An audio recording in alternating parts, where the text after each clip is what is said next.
क्या आप जानते हैं कि मुक्तिनाथ टेम्पल एक ऐसा पवित्र स्थल है जहां आस्था, प्रकृति और रहस्य एक साथ मिलकर एक अद्भुत अनुभव पैदा करते हैं, जहां बर्फीले पहाड़ों के बीच भगवान के दर्शन होते हैं, जहां पानी के बीच आग जलती है और जहां जाना ही मोक्ष प्राप्ति का मार्ग माना जाता है। नेपाल के मुस्तांग क्षेत्र में स्थित ये मंदिर समुद्र तल से लगभग 3800 मीटर की ऊंचाई पर स्थित है और इसे दुनिया के सबसे ऊंचे धार्मिक स्थलों में गिना जाता है। यहाँ का वातावरण इतना शांत और दिव्य होता है कि हर श्रद्धालु को लगता है जैसे वो धरती पर नहीं बल्कि किसी स्वर्गिक लोक में पहुंच गया हो। मुक्तिनाथ मंदिर का परिचय जितना सरल लगता है उतना ही गहरा और रहस्यमय है। मुक्ति का अर्थ होता है मोक्ष या जन्म मरण के चक्र से मुक्ति और नाथ का अर्थ होता है भगवान।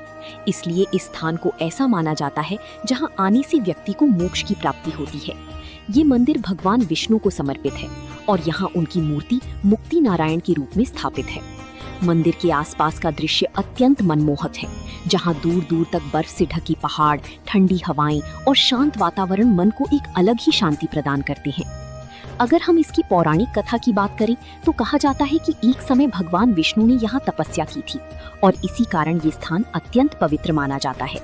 एक अन्य कथा के अनुसार भगवान विष्णु ने यहाँ शालिग्राम रूप धारण किया था, जो आज भी काली गंडकी नदी में पाए जाते हैं और उन्हें बहुत पवित्र माना जाता है। ये भी माना जाता है कि जो व्यक्ति यहाँ आकर दर्शन करता है उसके सभी पाप नष्ट हो जाते हैं और उसे मोक्ष की प्राप्ति होती है। यही कारण है कि भारत और नेपाल से हजारों श्रद्धालु हर वर्ष इस कठिन यात्रा को पूरा करते हैं। इतिहास की दृष्टि से देखा जाए तो ये मंदिर सदियों पुराना है और इसका महत्व समय के साथ और भी बढ़ता गया है। प्राचीन काल में ये स्थान व्यापार मार्ग का हिस्सा था और यहाँ से गुजरने वाली व्यापारी भी इस मंदिर में आकर दर्शन करते थे।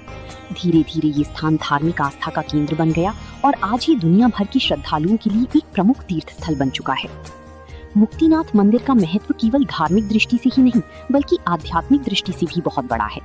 ये एक ऐसा स्थान है जहाँ हिंदू और बौद्ध दोनों धर्मों के लोग समान श्रद्धा से पूजा करते हैं। हिंदू इसे भगवान विष्णु का पवित्र धाम मानते हैं, जबकि बौद्ध इसे चुमिक ग्यात्सा कहते हैं, जिसका अर्थ होता है 100 पवित्र जल स्रोतों का स्थान। ये धार्मिक एकता का एक अद्भुत उदाहरण है जहाँ दो अलग अलग धर्मों के लोग एक ही स्थान पर अपनी आस्था व्यक्त करते हैं। इस मंदिर की संरचना और वास्तुकला भी काफी विशेष है। मंदिर का निर्माण पारंपरिक नेपाली शैली में किया गया है, जिस